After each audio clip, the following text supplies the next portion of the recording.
President Assad claims that some countries, particularly members of the US-led coalition, are not ready to accept the success of Palmyra's liberation. He was speaking to Sputnik news agency in his first international interview since ISIL was defeated in the ancient city.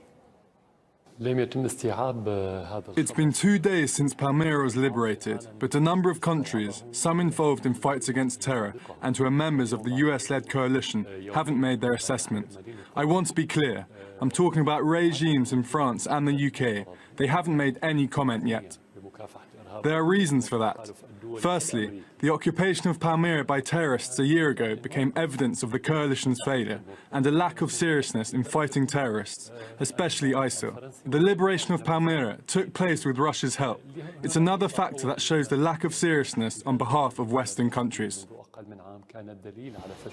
Well, Assad has criticised countries, including Britain, for failing to join forces against terrorism. And on Wednesday, the UK Foreign Secretary argued against closer collaboration with Moscow, claiming that Russia was a threat. I have no doubt that Russia is sincere in its desire to defeat Daesh in Iraq and Syria. We can't be working in partnership with a country one day and find that it is doing just exactly whatever it wants in flagrant breach of international norms and rules the next day.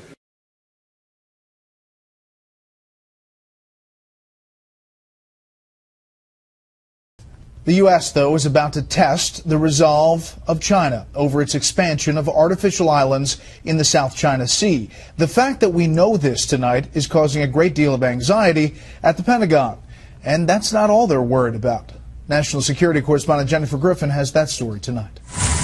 A senior U.S. defense official confirms the U.S. Navy plans to send the USS Lassen, a Navy destroyer, to within 12 nautical miles of the disputed Spratly Islands in the South China Sea within the next 24 hours to challenge China's claims to the artificial islands. The USS Lassen is armed with Tomahawk missiles and is positioned to carry out the operation. Senior Pentagon officials are angry about the leak and may even consider calling off the operation due to security concerns. The Spratly Islands are the artificial islands that China has been building, adding miles of shoreline and laying down what look like military runways, adding to concerns of U.S. allies who want the U.S. Navy to protect these valuable shipping channels. President Obama met with the Indonesian president at the White House today to discuss the effort to defeat ISIS and concerns about Chinese aggression in the South China Sea. Defense Secretary Ash Carter and Chairman of the Joint Chiefs General Joe Dunford leave for Asia on Friday. Meanwhile, U.S. Pentagon and intelligence officials are warning that an uptick in Russian submarine activity near vital undersea cables could cripple the nation's ability to communicate in the event of a war. If you make cuts in the right places, take you months, years to go out and maybe repair and try and figure out where these cuts were made. So even a mild disruption could be trillions of dollars in economic damage to the United States. A senior Pentagon spokesman confirmed that any attempt to sever these fiber optic cables would leave them blind. Quote, "It would be a concern of ours to hear if any government was tampering with underground cables." The commander of U.S. naval forces in Europe said recently Russian submarine patrols have risen by 50% since last year and pose a direct threat to NATO. The Pentagon took note last month when a Russian spy ship, the Yantar, cruised along the east coast of the United States en route to Cuba near some of these vital undersea cables. Brett? Jen, what can you tell us about this video released this weekend showing that hostage rescue in Iraq? It was released, Brett, by the Kurdish government, much to the consternation of some in the U.S. military, because it clearly shows U.S. Delta Force operators in a combat role, helping with the rescue. Constant gunfire rings out in the background. Hostages are pulled from cells. The black flag of ISIS is in the background. The prisoners are frisked during the process. CENTCOM then released this video from the nose cone of the U.S. warplane that destroyed the ISIS prison from the air. It is a more clinical picture of war. These videos attempt to answer the question, was the operation worth it? Army Master Sergeant Joshua Wheeler, an elite commander, was killed during the raid. Brett? Jennifer Griffin live at the Pentagon. Jennifer, thank you. Well, right now, growing concerns over China's actions in the South China Sea after Beijing deployed fighter jets to a contested island there just days after it reportedly sent radar and surface-to-air missiles, a move seen as a major escalation. China's intent to militarize the South China Sea is as certain as a traffic jam in D.C. We say that's pretty certain. Let's bring in Gordon Chang, Asia analyst and author of The Coming Collapse of China. Gordon, we've talked about this quite a few times. This isn't just about territory, a land grab for China. Talk to our viewers a little bit about what's at stake, considering the shipping lanes that are around these islands. Yeah. Each year, there's $5.3 trillion of commerce on and over the South China Sea. But it's more than just that dollar value. The United States has stood for freedom of navigation for more than 2 centuries, and we defend the global commons. We can't have China or any other nation close off international waters and airspace, because if we do that, the open architecture that we put together after the end of the Second World War, which has brought all this peace and prosperity to the world, that will be over. That's what's at stake. Interesting. So it's not just the cost to maybe every single American consumer, as somehow these shipping lanes were restricted, but also philosophically, what our country stands for is also at stake, as you point out. Why is China making these moves now, Gordon? You know, this is really puzzling, because in the past, China made small advances, hoping not to sort of provoke a reaction. But now China's going for everything at the same time, because it's not only these fighter jets, but it's also the surface-to-air missiles you talked about, and the radars in Coron Reef, which were disclosed just a couple of days ago. So what China is doing is lashing out. And this shows that not only are the hardliners in control in Beijing, but also that they are no longer thinking strategically. And really horrible things happen when countries abandon strategy. What do we do about it, Gordon?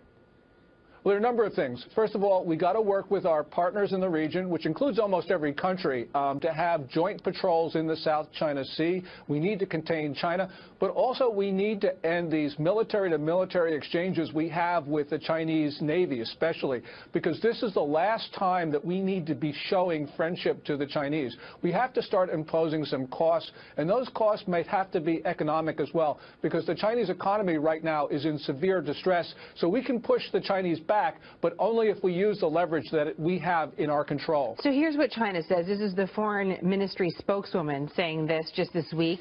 There is no difference between China's deployment of necessary national defense facilities on its own territory and the defense installations by the United States in Hawaii.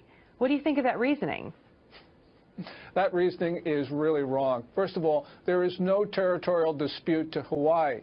But with regard to Woody Island, which is where these fighter jets have been deployed to, they're disputed by Vietnam and Taiwan. Also, with the other islands in the Spratlys, in the southern portion of the South China Sea, there you have about 6 or 7 claimants. You've got not only Taiwan and Vietnam, the Philippines, Brunei, Malaysia, Indonesia, Vietnam. So basically what you've got is a multinational dispute. So this is very different from Hawaii.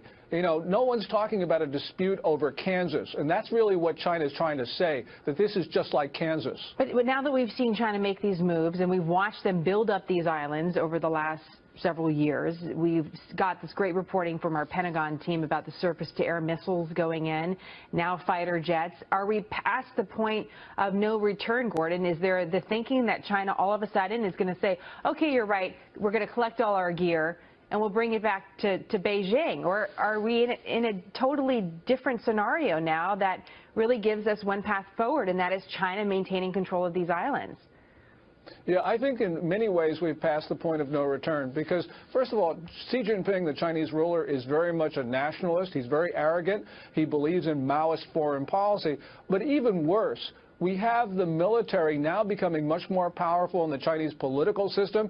You know, people say that Xi Jinping controls the military, but he relies upon them for the core of his political support. So they get to tell him what to do. And we've seen evidence of that in the East China Sea, where they declared an air defense identification zone in 2013. They're about to do the same thing in the South China Sea with all of these missiles and planes. So clearly the military now, I think, is calling the tune. And this is a very dangerous situation, because you have disorganization at the top of the Chinese political system. Just quickly before I let you go, I mean, what do you think are the scenarios that are out there now that they have the fighter jets, now that they have the surface-to-air missiles, now that they have the reports of their defense systems along the coral reefs? Are they are they going to prove a point by trying to take out a ship, a cargo ship, or a plane? What is really their next move? How dangerous can this be? that really is the next move, and the question is whether they're going to take it.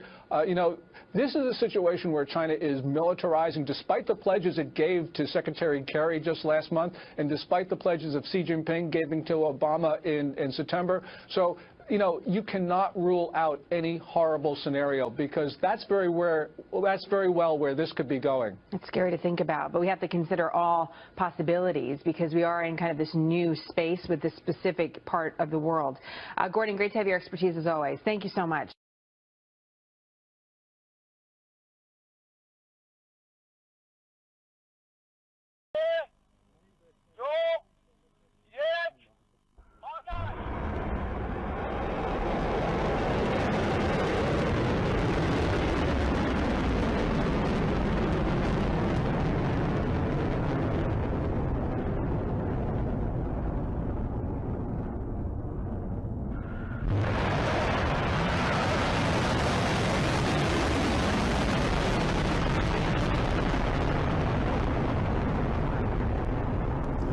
رزمایش موشکی اقتدار ولایت از چند روز گذشته در نقاط مختلف پهنه سرزمینی ایران اسلامی آغاز شده است.